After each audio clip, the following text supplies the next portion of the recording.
na-realize ko po kay Bailey. Nung siyempre, sa amin po, bunso namin siya. Doon po sa loob ng bahay, di ba? Tapos, nung nandito na po kami sa Cebu, doon sa loob ng bahay nila, hindi po pala, kuya siya. Kuya na po yung nakita ko sa kanya, kay Bailey. Yung homecoming namin dito sa Cebu, nakakatuwa po dahil nakita ko po kay Bailey na malambing po talaga siya sa pamilya niya. Tapos hindi rin po siya pumipiling tahanan. Doon po kasabay talagang yung tama lang, katamtaman lang po yung buhay.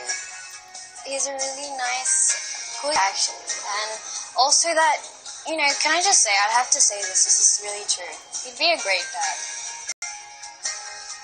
Because, you know, the way he treats kids is so cute. Like, he'd always be like, hey, oh, so cute.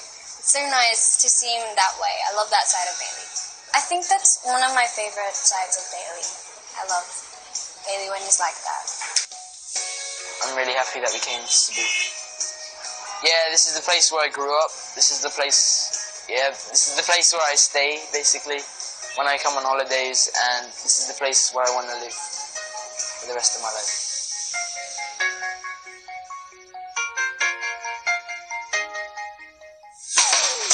Bago magbalik sa loob ng bahay, nagkaroon ng pagkakataon ng Team Big Four na samahan ng bawat isa sa kanila sa kani-kanyang homecoming. Yung homecoming niyo, kuya, pumunta po kami dun para yung makilala ang isa't isa.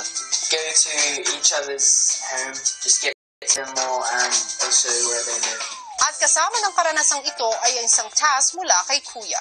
Binigyan niyo po kami ng task na sumulat ng kanta tungkol sa homecoming po namin apat. Tama.